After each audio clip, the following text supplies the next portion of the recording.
এবার চোখ রাখছে বাংলার খবরের দিকে। বাংলার ভোটার এবার হতে চান বাংলার রাজ্যপাল সিভি আনন্দ বোস। এবার তিনি এই সংক্রান্ত একটি আবেদনও করেছেন। বাংলার ভোটার তালিকায় নাম তোলার জন্য তার এই আবেদন। তবে কি বাংলার ভোটার হতে চাইছেন সিভি আনন্দ বোস? ইতিমধ্যেই কিন্তু আবেদন করা হয়েছে, তবে আবেদন মঞ্জুর করবে জাতীয় নির্বাচন কমিশন। কি বলছেন বাংলার রাজ্যপাল সিভি আনন্দ বোস এই বিষয়টায় শোনাবো একবার। See, this is the last day for the SIR. So all the papers have to be done well before that. The BLOs had given the paper earlier in the office. So today I gave them appointment. Today the whole process will be completed and I will be submitting my papers to them duly to them. So are you That's what I want to be. That's what you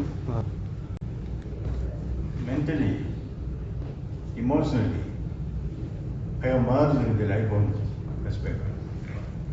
My name itself is that of Netaji Bose. My father gave it to us. I had been here long time back. There is an emotional connect which makes me fixed to the land of Bengal. The language, the people, the culture, the tradition, the heritage, everything attracts me. I would like to be an adopted son of Bengal. That's why I thought I would also change my voting to Bengal. so in months. That completes the process of my merging with Bengal. I love to be a voter here. I love to live here. I love to breathe the air. It's Rabindranath Tagore breathed. Try to tread the path Netaji Bose treaded. It's a great opportunity for me. I'm emotionally connected with Bengal. There's an umbilical relation between me and Bengal. আপনারা শুনলেন রাজ্যপালের বক্তব্য। তিনি কিন্তু ইচ্ছে প্রকাশ করলেন যে তিনি বাংলার ভোটার তালিকায় নাম তুলতে চান। 2026-এর প্রথমেই রয়েছে বাংলায় নির্বাচন, তার আগে গোটা রাজ্য জুড়েই চলছে এসআইআর। এর মধ্যেই কিন্তু রাজ্যপাল সিভি আনন্দ বোস তিনি এবার বাংলার ভোটার তালিকায় নাম তোলার আবেদন করেছেন। বিস্তারিত সেই বিষয়ে জানবো। টেলিফোন লাইনে যুক্ত হয়ে গেছে প্রতিনিধি শেখ মনিরুল। মনিরুল, তবে কি এবার সিভি আনন্দ বোস বাংলার ভোটার হতে চাইছেন, কি বলবেন? হ্যাঁ, এরকমটাই তিনি যেটা আজকে জানিয়েছেন যে তিনি অতীতে বাংলাতে চাকরি করেছিলেন। কলকাতার একটি রাষ্ট্রায়ত্ত ব্যাংকে তিনি আগে চাকরি করেছিলেন। সেখান থেকেই তার প্রথম শান্তিনিকেতন যাওয়া।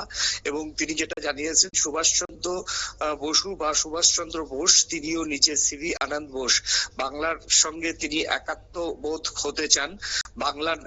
বাংলার যে ভোটার তিনি হতে চান এবং সেই সঙ্গে অবসরের পর জীবনের শান্তিনিকেতনে কাটাতে চান এবং শান্তিনিকেতনে তিনি কাটিয়ে তিনি তার অবসরকালীন যে জীবনযাপন সেটাও করতে চান বলে আজকে সিভি আনন্দ বোস জানিয়েছেন।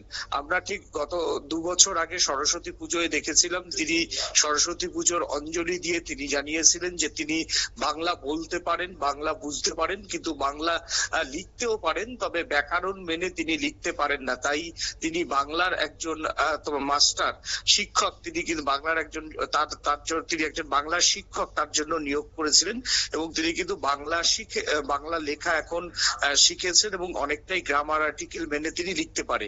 এবার বাংলার নাগরিক হওয়ার ইচ্ছা প্রকাশ করলেন এবং জাতীয় নির্বাচন কমিশনের কাছে আজকে আবেদন করলেন। ইলেকশন কমিশনের একটি প্রতিনিধি দল বাংলার যে সিইও অফিস, সেই সিইও অফিসের আধিকারিকরা রাজভবনে গিয়েছিল। সেখানেই নির্দিষ্ট যে ফর্ম নাগরিক হতে গেলে যে ফর্মগুলি ফিল আপ করতে হয় সেই ফিল আপ তিনি করেছেন। এখন জাতীয় নির্বাচন কমিশনের ব্যাপার তার যে এই আবেদন, বিশেষ আবেদন, সেই আবেদন মঞ্জুর করবে কিনা সেটা হচ্ছে নির্বাচন কমিশনের বিষয়। একদমই, ধন্যবাদ। অর্থাৎ নির্বাচন কমিশনের কাছে ইতিমধ্যেই কিন্তু অনুমতি চাওয়া হয়েছে। এখন দেখার বিষয় নির্বাচন কমিশন এই বিষয়ে কি সিদ্ধান্ত গ্রহণ করে। তবে সিভি আনন্দ বোস তিনি বাংলার প্রতি বরাবর তার টান রয়েছে এবং তিনি বারবার ব্যাখ্যা করে থাকেন যে তিনি বাংলায় কথা বলতে পছন্দ করেন, বাংলা লিখতে এবং পড়তেও তিনি পছন্দ করেন। তাই এবার বাংলার ভোটারও তিনি হতে চান। অবশেষে দেখার বিষয় নির্বাচন কমিশন এই বিষয়ে সিভি আনন্দ বোসকে ভোটার তালিকায় নাম তোলার মঞ্জুরি দেয় কিনা। নিয়ে নিচ্ছি ছোট্ট একটি বিজ্ঞাপন বিরতি, সঙ্গে থাকুন।